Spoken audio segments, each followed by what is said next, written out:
Les motivations influencent les caractéristiques de nos décisions.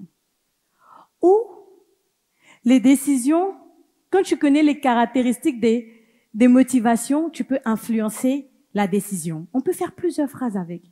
Mais en réalité, pour nous rappeler que, finalement, toutes les décisions que nous allons prendre, d'être résilients, de continuer, d'avancer, de ne pas abandonner, finalement, ce sont nos valeurs. C'est ce qui va nous motiver. C'est qui on est vraiment. C'est ce qui va nous donner la force de continuer.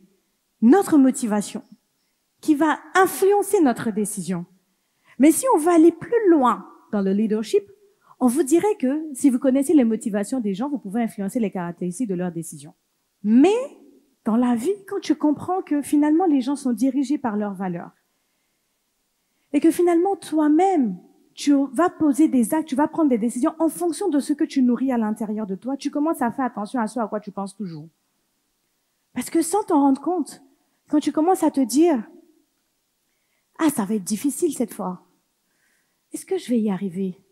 Je me sens un peu perdue dans tout ça. » Quand tu commences à douter, à laisser le doute entrer dans ton esprit, à ce moment-là, tu commences à creuser sur les prochaines décisions que tu vas prendre, qui vont être forcément influencées et orientées par tes peurs, qui vont être orientées par les doutes.